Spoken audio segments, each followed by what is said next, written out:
BRICS Africa Channel, and we are here with the Hydraform company. Yes. They've got special way of making interlocking bricks, starting from the soil. I understand it's not topsoil. Yes.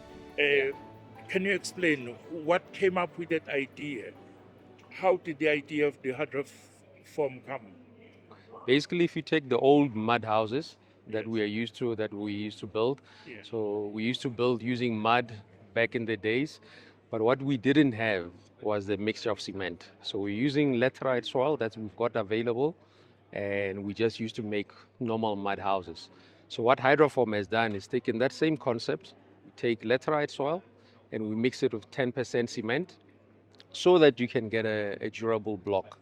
This block then means you'll be able to have a house that can last you over 20 years, over 20 to 50 years. So the concept that we do is that almost like your Lego blocks, it's almost like you're just building and building together without using mortar joints. So that's where the idea really came up with. And Hydraform has been around since, we are over 40 years old. And we've had our Agrima license since 1996, so we are certified to do local projects here in South Africa, to build quality, highly tested, high pressure water system, so it's also durable as well. Looking at the theme of this IBT Summit, how is it important for you, this summit? This is very important for us because it shows that our government is now coming into part to play with us. As I said, Hydraform has been active for 40 years. We've been doing a lot of business across the continent of Africa and not a lot here in our home ground in South Africa. We manufacture here.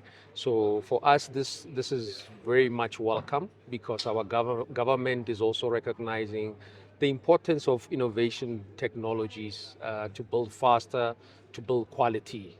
And companies like Hydraform, we support our government when it comes to this. Speaking of innovation, you said this was an old idea, but which you have refined to a very high level. Yeah. But then when we refine things into a high level, there comes the notion of cost as well. So how costly is this rather than the normal iron and mortar? Yeah.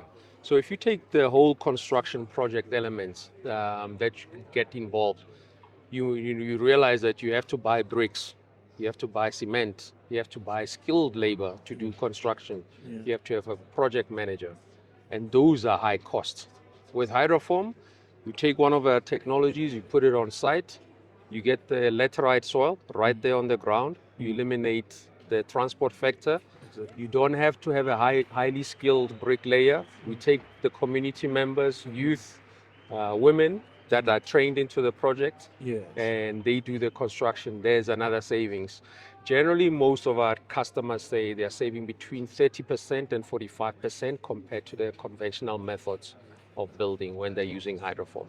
Let us, considering that these are interlocking in South Africa with the climate change, what will happen in those areas that are flood prone? For example, we've had some in Limpopo, KZN, and even in Johannesburg, we suffer from floods. So can this form of construction withstand those hazards? Yes, so that's why it's important. Any one of us in the innovation building technology, we need an Agrima license because they take us through a series of those tests to make sure that we are able to build durable structures. They also do a high pressure water penetration system that speaks to flooding. So a structure like this built with Hydraform will be able to stand any sort of flooding.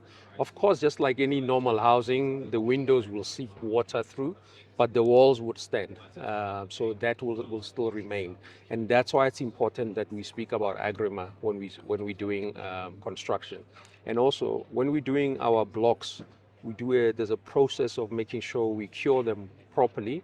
So it doesn't come from the machine and you start building. It goes through a curing process. That takes about 10 to 14 working days.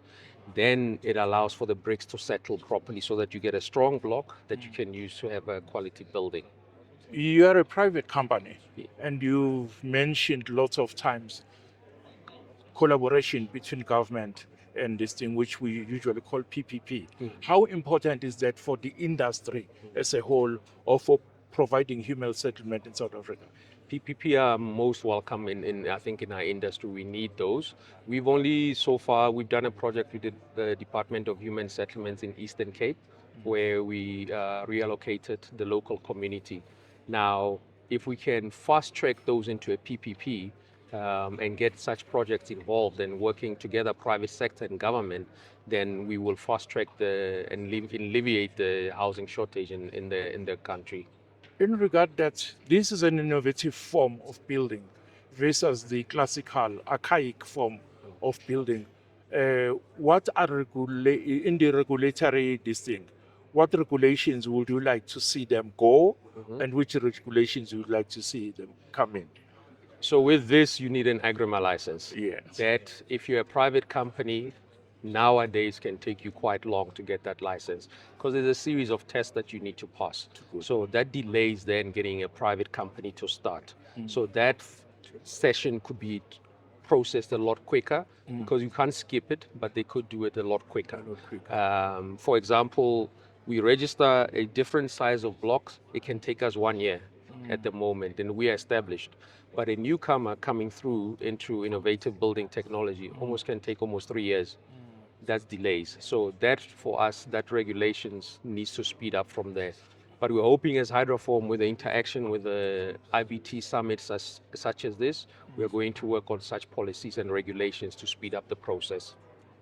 I believe you've been to many of these exhibitions and summits and all that, and we know that some of them become just talk shows. Yes. It becomes a summit.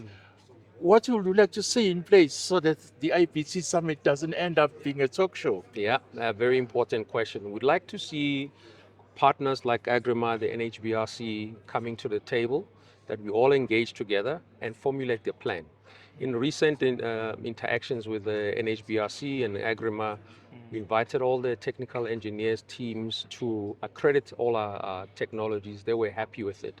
My call from Hydraform is to say, why don't we give each service provider that's here 500 houses? Let's start there. That's not a lot. 500 houses, let's start there. And then we take it from there and then continue building up. There's a housing shortage is a lot more than that. But allocate each company that's here 500 houses in a year and let them finish those in a year and plan it together. That's what I would like to see. Congratulations again you. on your innovative and new skill into providing human settlement, and good luck. Thank you, Prof. Appreciate Thank it. Thank you. Thank you. Thank you very much.